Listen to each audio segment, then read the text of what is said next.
Rowdy Nagendran இறக்கவில்லை என Armstrong கொலை வழக்கில் ஆம்ஸ்ட்ராங்கின் சகோதரர் நீதிமன்றத்தில் தெரிவித்திருக்கிறார். சென்னை முதன்மை அமர்வு நீதிமன்றத்தில் ஆம்ஸ்ட்ராங் சகோதரர் தரப்பில் பரபரப்பு குற்றச்சாட்டு ஒன்று முன்வைக்கப்பட்டிருக்கிறது.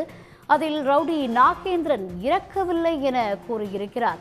அரசு பிளாஸ்டிக் சர்ஜரி செய்து ரவுடி நாகேந்திரனை தப்ப வைத்து விட்டதாகவும் அவர் குற்றம் சாட்டை முன்வைத்திருக்கிறார். இது குறித்த கூடுதல் விவரங்களுடன் செய்தியாளர் ரமேஷ்குமார் இணைகிறார். ரமேஷ்குமார், விவரங்கள்.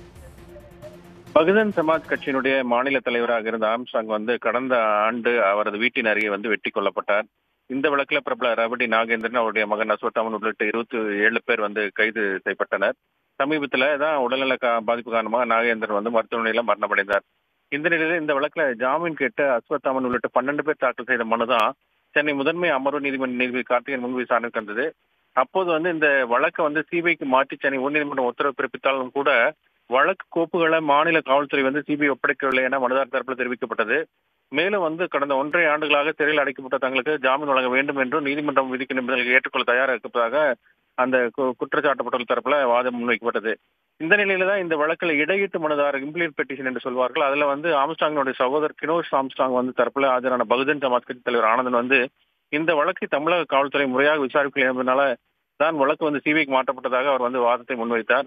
இந்த சூழலில் இவர்களுக்கு ஜாமீன் வழங்கினால் சாட்சிகளை கலைத்து விடுவார் என்றும் வாதிட்டார். மேலும் சமீபத்தில் மரணம் அடைந்ததாக கூறப்படும் நாகேந்திரன் இறக்கவில்லை என்றும் பிளாஸ்டிக் சர்ஜரி செய்து அவரை தமிழக அரசு தரப்புல தப்பிக்க வைத்து விட்டதாகவும் பரபரப்பு குற்றச்சாட்டை முன்வைத்திருக்கிறார்.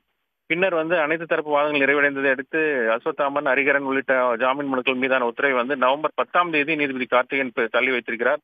மற்றவர்களுடைய ஜாமீன் மனுக்கள் மீதான விசாரணை நவம்பர் 10ஆம் தேதிக்கு தள்ளி வைக்கப்பட்டிருக்கிறது.